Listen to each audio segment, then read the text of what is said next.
If you're about to abandon NAN for an AI agent framework, the evidence says slow down. NAN says its revenue grew tenfold while investors were supposedly preparing for no code to die.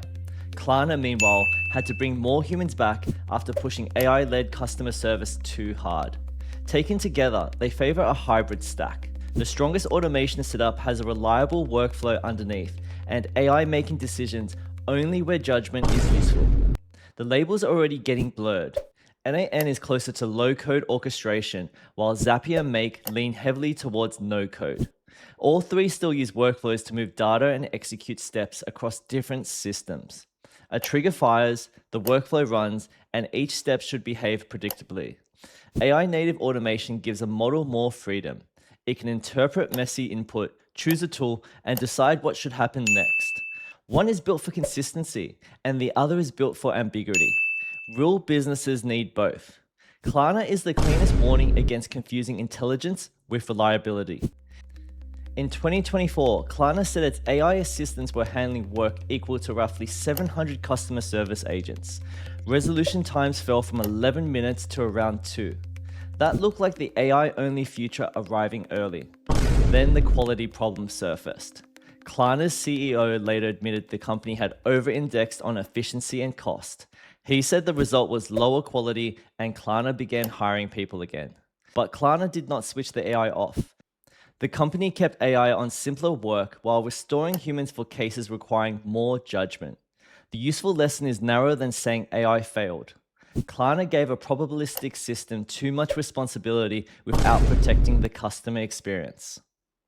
That is a design mistake builders can learn from. Now look at NAN. In October 2025, NAN raised $180 million at a $2.5 billion valuation. The company said revenue had grown tenfold in a year. Sifted reported revenue had passed $40 million, although NAN did not confirm that figure. Funding alone cannot prove the category survives, but it does show serious demand for orchestration while agent hype is accelerating. And NAN is growing by letting builders connect models, tools, data, and fixed workflows in one place. Zapier is making a similar strategic bet.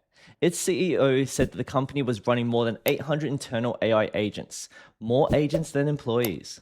Zapier now puts workflows, agents, and MCP connections inside the same automation platform.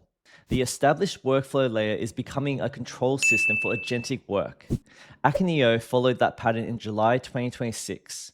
It launched an agent layer inside its existing product cloud instead of discarding the platform underneath. The adoption data supports agent growth, but the scaling numbers are far less dramatic. McKinsey found 62% of organizations were at least experimenting with AI agents, but only 23% reported scaling an agentic system somewhere in the business. This is a snapshot, not a permanent failure rate.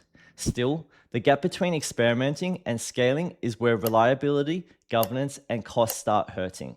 Gartner predicts up to 40% of enterprise applications will include task-specific agents by the end of 2026. They also predict over 40% of agentic projects will be cancelled by the end of 2027. So rapid adoption and a high cancellation rate can happen together. Agents can spread quickly while weak implementations get killed just as quickly. The trillion-dollar software sell-off in February showed how aggressively investors are pricing the replacement story. Market fear tells you exactly what investors expect, but it does not tell you which workflows are surviving production. For builders, this turns it into a simple decision rule. Use a deterministic workflow when the steps are known and mistakes are expensive. So payments, account changes, approvals, and compliance checks should not depend on an agent improvising the process. Instead, use an agent when the input is messy and the decisions can stay bounded, such as classification, document interpretation, research, and drafting are much better fits. Then connect the two. Let the agent interpret or recommend, but let the workflow validate, execute, log, retry, and escalate. This is the architecture I would bet on. A deterministic core with agentic decision points. This also changes what you should learn. Keep building in NAN, Make, or Zapier when they solve the workflow reliably. Learn APIs, authentications, webhooks, structured data, and error handling because those skills survive every single platform cycle.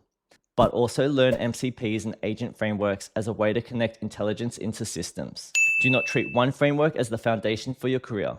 So LangChain, Crew AI, and today's agent wrappers can change quickly, but the durable skill is knowing where autonomy matters. If you found this video useful, don't forget to subscribe, and I'll see you in the next one.